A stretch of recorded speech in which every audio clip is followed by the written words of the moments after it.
Yo! What's up mga idol? Pupunta po tayo kay Diwata. Let's go!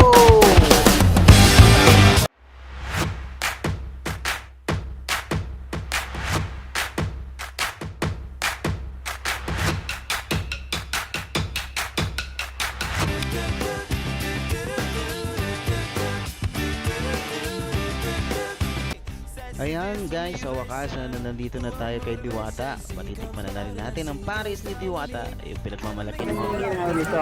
Stop! Dito po kami kay Diwata. Ay. Dito tayo stop. Ayun. Stop na yun. Ay, stop te. Papungi ka muna kasi marami makita kanila. Ni Diwata. Diwata Paris. Nasaan tayo? Ay, Diwata. Wala si Idol dito. Sayang, hindi natin makita. Sayang naman. Ayan guys, swerte kami ngayon kasi kukunti lang yung pila, hindi masyadong mahaba. Sa sobrang init pa naman, ako talagang magpapawisan ka. Tagal magbayad ng kasama namin dito. Hindi naman internet, ayos yung internet mo. Ha? Anong bawal na? Mga yan, may cash yan. Anong bawal na? Bawal na tayo. Ano yung off limit na, ibig sabihin puro na. Lalo na. Patay tayo dyan. Kamukha ko na si Diwata, kumain na ako dito. Saan ba tayo hingin ng pagkain? So ayan nga, nakuha na natin yung ating stab. Ready na para kunin yung pagkain. Dahil walang pila, ayan, nandun na tayo agad. Ibibigay na yan. Ready na para kumain. Tikman na natin ang Diwata Paris na overload. Eko sir, anong masasabi mo sa pagkain na kinakain mo sir? Anong masasabi niyo sir?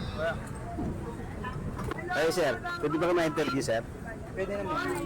Ano po yung pagkain na kinakain niyo sir? Hindi ko pa po nakakain eh. Ha?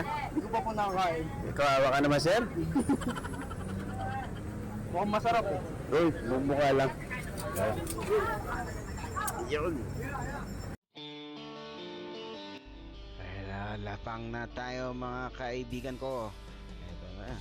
Nakikita nyo, subo ng subo ng subo. Sinubo ng sinubo.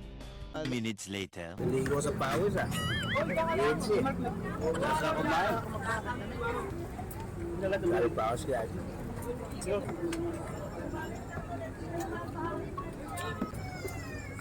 Ano kayo ba kinain? Masarap ba? Ano sa tingin mo? Ano lasa? Ha? Masarap?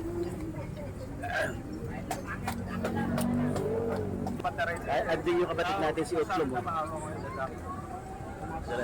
Ayan o. So ayan nga, natikman na natin yung Paris ni Diwata. Ang sabi kasi ng mga vlogger, ito ay napakasarap daw.